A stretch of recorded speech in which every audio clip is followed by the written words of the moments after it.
There's a mountain settlement in eastern Kentucky where something is wrong with the names on the gravestones. Not just similar, not just coincidence. The same surname appears 73 times in a cemetery built for a town of less than 200 souls. And it's not a common name. It's not Smith or Johnson. It's Tolliver, over and over. Tolliver, carved into limestone markers that date back to 1862. Some of the graves are for children. Some are unmarked entirely, but the name keeps repeating like an echo that never fades, like something trying to tell you a truth you don't want to hear. The town is called Pine Hollow. You won't find it on most maps anymore. It sits in a valley so narrow that sunlight only reaches the valley floor for 4 hours a day in winter. The roads leading in are unpaved and treacherous. The few residents who remain don't talk much to outsiders. And when you ask them about the Tollivers, they look at you like you've just opened a door that should have stayed locked.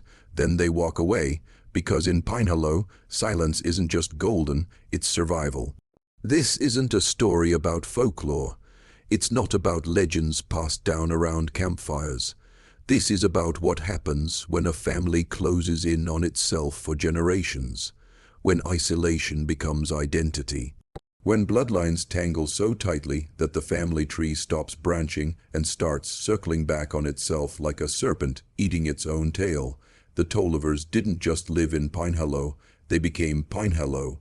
And what emerged from that fusion of place and blood is something the rest of America chose to forget. Because this isn't just about one family in one forgotten valley. It's about what we allow to happen when we look away. About the cost of silence, about the children born into circumstances they didn't choose, carrying genetic burdens they couldn't understand, living lives that were over before they began. The Tollivers are a case study in what happens when geography becomes prison, when family becomes fate, and when no one from the outside world bothers to ask why so many graves carry the same name. This is their story. And if you're still watching, you need to understand something. You won't be able to forget what you're about to learn. The Tolliver family arrived in what would become Pine Hollow in 1858. 3 brothers, Samuel, Josiah, and Ephraim. They came from Virginia, fleeing something the records don't specify. Land disputes, some say. Others whisper about a killing. What matters is that they brought their wives, their children, and a determination to disappear into the mountains where no law could follow them. They found a valley that seemed designed for exactly that purpose. Steep ridges on all sides, one way in, one way out, a creek that ran cold and clear, timber everywhere. It must have felt like freedom. It must have felt like safety. It was neither. By 1860, the 3 families had built cabins, cleared land, and established themselves as the only permanent residents of the valley. They named it Pine Hollow, though no one remembers why. The Civil War came and went. The Tollivers stayed neutral, hidden, untouched by the conflict that tore the nation apart. They were already building their own world, separate from everything outside. A world with its own rules, its own logic, its own terrible momentum. Here's where the pattern starts. Samuel's oldest son, Nathan, married Josiah's daughter, Rebecca, in 1864. They were first cousins. In that era, in isolated communities, this wasn't unusual. But it was the beginning, because when Nathan and Rebecca had children, those children grew up knowing only other Tollivers. And when those children came of age, they married other Tollivers. Cousins married cousins. Second cousins married second cousins. By the time the 1880s arrived, nearly every marriage in Pine Hollow was between people who shared not just a surname, but grandparents, sometimes parents. The genetic consequences didn't take long to appear. Birth defects, stillbirths, children who didn't live past infancy, the cemetery filled with small graves.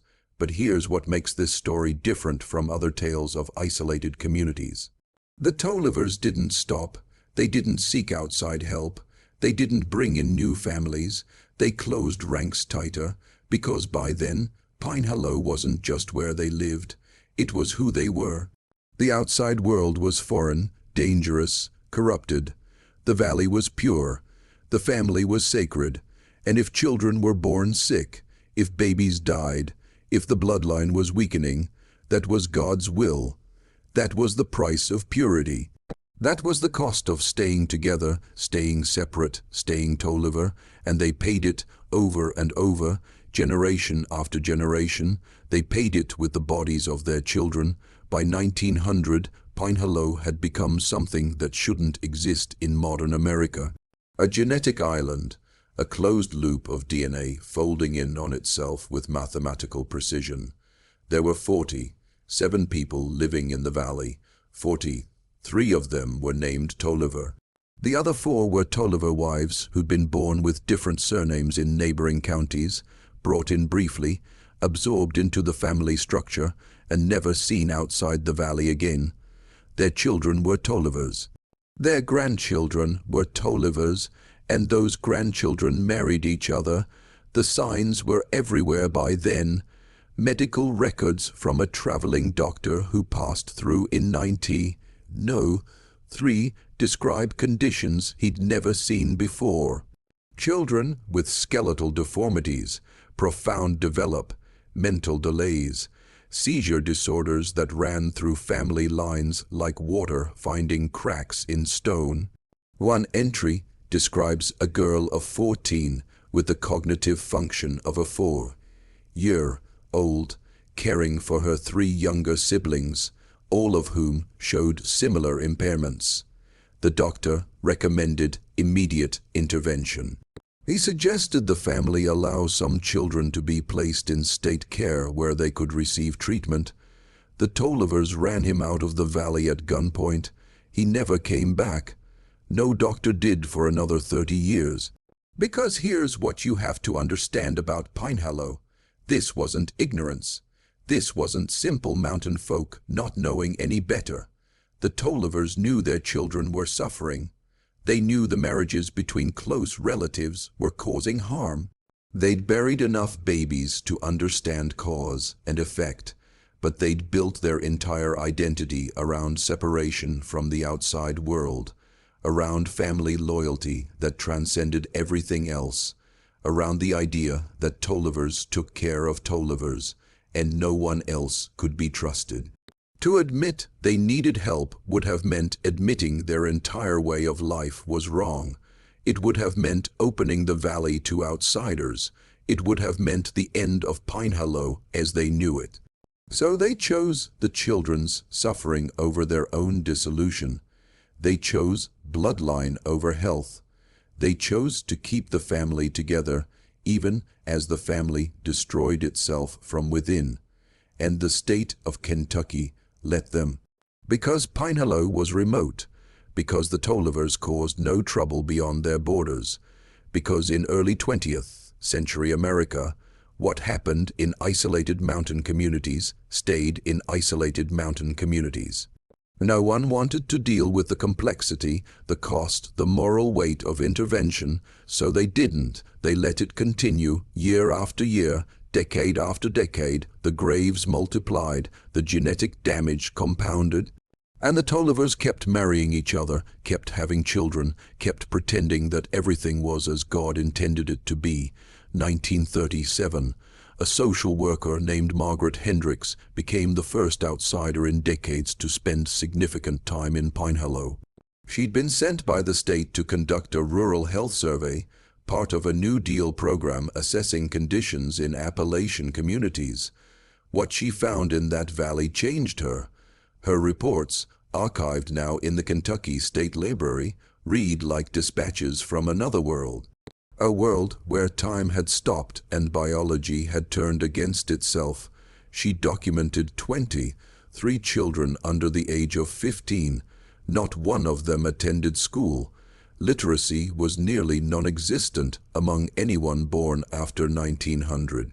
She found multiple cases of what we now know as recessive genetic disorders, conditions that only manifest when both parents carry the same damaged gene, conditions that become inevitable when the gene pool shrinks to the size of a single extended family. She described a boy of 12 who couldn't speak, couldn't walk, spent his days tied to a chair on a cabin porch because there was no other way to keep him safe. She described twin girls, 8 years old, both blind from birth, both with severe intellectual disabilities. She described families where every child showed signs of inbreeding depression, smaller stature, increased susceptibility to disease, shortened lifespans, features that had become so common in Pinehullo that the Tollivers no longer saw them as abnormal. Hendricks tried to help, she really did. She arranged for a medical team to visit. She worked to establish a small schoolhouse. She even found families in Lexington willing to take in some of the children, to give them a chance at education and medical care. The Tollivers refused everything. They saw her not as help, but as invasion, as threat, as the thin edge of a wedge that would split their family apart and destroy everything they'd built. And in a way, they were right. Because what Hendricks represented was the end of their isolation, the end of their autonomy, the end of their ability to live by their own rules, no matter how destructive those rules had become. She left Pinehullo after 6 weeks. Her final report recommended immediate state intervention, mandatory education, medical oversight, genetic counseling, though that term barely existed in 1937. She wrote that without intervention, the Tolliver family would continue its genetic decline until it could no longer sustain itself. She predicted that within 3 generations, the bloodline would collapse entirely. The state reviewed her report. They filed it.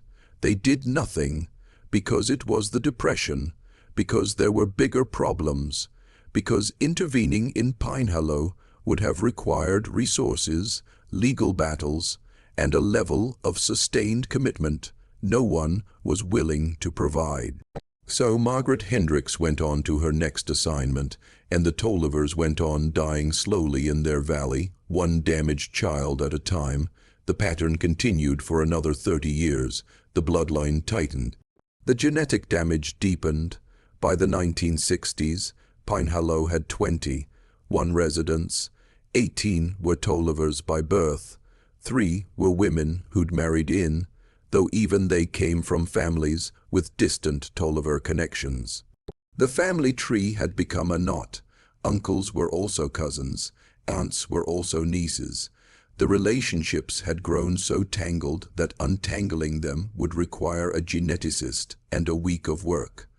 The Tollivers themselves had stopped trying to explain how they were related. They were just family, that's all that mattered. They were all family. The children born in this era faced odds that shouldn't exist in any human population. Infant mortality in Pinehullo approached 40%. 4 out of every 10 babies born did not survive their first year. Those who did survive often carried disabilities so severe that their lives became exercises in suffering. There are medical records now from the few times authorities were called in for emergencies. A boy born in 1960, with his heart on the wrong side of his chest. A girl in 1967 with bones so brittle she broke her femur learning to walk. A set of twins in 1970 who shared more than just a womb. They shared organs. They lived for 6 hours after birth. The family buried them in a single small coffin, unmarked like so many others, and still the marriages continued, because by then stopping would have meant admitting that everything that had come before was wrong. It would have meant acknowledging that the children who'd suffered, the babies who'd died, the graves that filled the hillside, all of it had been preventable. All of it had been the result of choices the family made. That weight was too heavy to carry, so they didn't carry it. They convinced themselves it was God's plan. They told themselves they were being tested. They believed that their suffering meant something, that their loyalty to each other mattered more than the physical cost, that keeping the family pure was worth any price, even the price of their children's lives. If you're still watching, you're already braver than most. Tell us in the comments, what would you have done if this was your bloodline? Would you have been the one to break the pattern? Would you have walked away? Or would you have stayed, convinced that family loyalty was sacred, that the outside world couldn't understand, that suffering together was better than surviving apart? Because that's the real horror of Pine Hollow. Not that it happened, but that it kept happening, generation after generation, with every opportunity to stop, with every warning sign, with every small grave. They chose this. Over and over, they chose this. In 1979, a fire in Pine Hollow destroyed 2 cabins and killed 4 people, 3 adults and 1 child. The state fire marshal's investigation brought in outside authorities for the first time in decades. What they found went far beyond the fire. They found a community on the edge of genetic collapse. They found children living in conditions that violated every health and safety standard on the books. They found evidence of developmental disabilities so severe that survival into adulthood seemed almost miraculous. And they found a family that still refused help, that still insisted outsiders had no right to interfere, that still believed their way of life was worth protecting, no matter the cost. This time, the state didn't look away. Social workers removed 6 children from Pine Hollow between 1979 and 1981. Court orders, foster care. The children were placed with families outside the valley, given medical treatment, enrolled in special education programs. The Tollivers fought it every step of the way. They hired lawyers. They filed appeals. They claimed religious persecution, cultural discrimination, government overreach. They argued that their children were fine, that outsiders were exaggerating the problems, that the family had survived for over a century without interference and didn't need it now. The courts disagreed, the removals stood, and Pine Hollow never recovered. Because here's what happened when you finally broke the pattern. The family didn't adapt, it fractured. Some Tollivers left the valley entirely, scattering to towns across Kentucky, cutting ties with Pine Hollow and everyone in it. Others stayed but stopped having children, the bloodline ending with them by choice or by biology too damaged to continue. A few tried to rebuild, marrying people from outside the valley, bringing in new genetic material for the first time in generations, but the damage was done. The community that had defined itself by isolation couldn't survive integration. The identity that had been built on bloodline purity couldn't adapt to dilution. Pine Hollow, as it had existed for over 100 years, died not with violence, but with dispersal, with the slow recognition that what they'd built couldn't be sustained, that it should never have been sustained in the first place. By 1990, fewer than 10 people lived in Pine Hollow full-time. The cabins fell into disrepair. The cemetery, with its 73 Tolliver graves, became overgrown. The valley that had once felt like sanctuary became a graveyard, not just for the bodies buried there, but for an entire way of life. A way of life built on a foundation of genetic ruin and justified by a belief in family loyalty so absolute it consumed the family from within. The Tollivers had tried to create something pure, something separate, something that would last forever.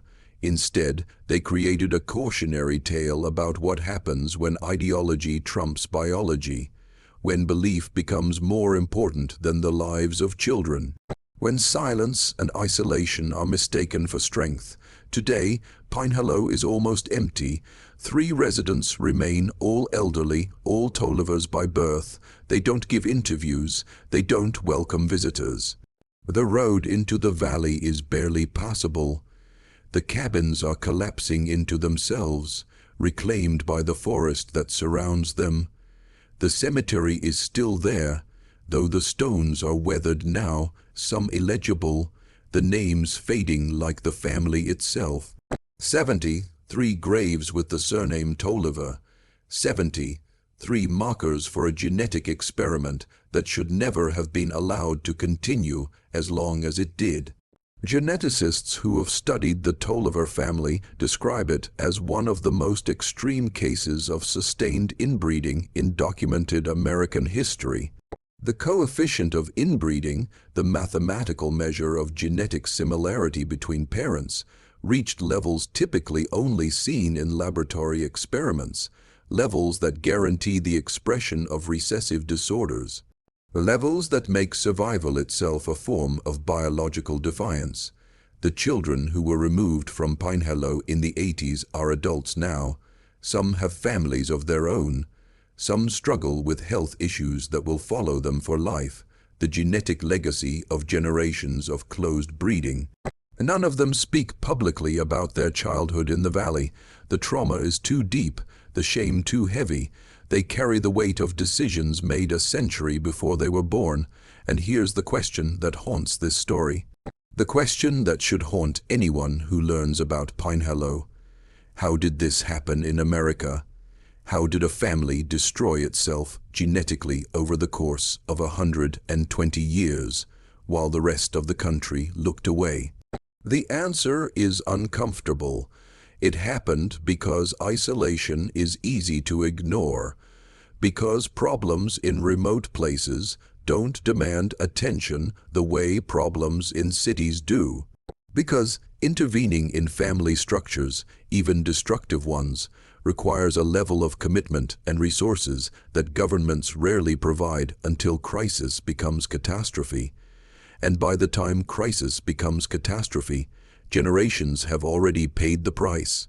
The Tollivers believed they were protecting something sacred: family, heritage, independence, the right to live by their own rules in their own place without interference from a world they didn't trust. And in service of that belief, they sacrificed their children, not with intention, not with malice, but with a kind of willful blindness that might be worse, because they knew, on some level, they always knew. They saw the babies die, they buried the children, they watched the disabilities compound, and they kept choosing isolation over intervention. They kept choosing belief over biology. They kept choosing the family as it was over the family as it could have been. Pinehillow is a ghost town now, but the ghosts aren't the ones in the cemetery. The ghosts are the children who were never born healthy, the lives that were cut short or lived in suffering because genetics became ideology and family became prison. The Tollivers are almost gone now. The surname that once dominated a valley will soon exist only in records and memories and DNA databases that tell a story of genetic collapse. And maybe that's as it should be. Maybe some family trees aren't meant to continue. Maybe some bloodlines carry too much damage to survive. Maybe the valley will finally rest when the last Tolliver is buried in that hillside cemetery, when the pattern that began in 1858 finally, mercifully ends. The mountain will remain, the graves will remain, and the name Tolliver, repeated 73 times in stone, will stand as a reminder of what happens when we love something so much we destroy it, when we hold on so tightly we crush what we're trying to protect, when we choose blood over everything else, even the lives of those whose blood we claim to cherish.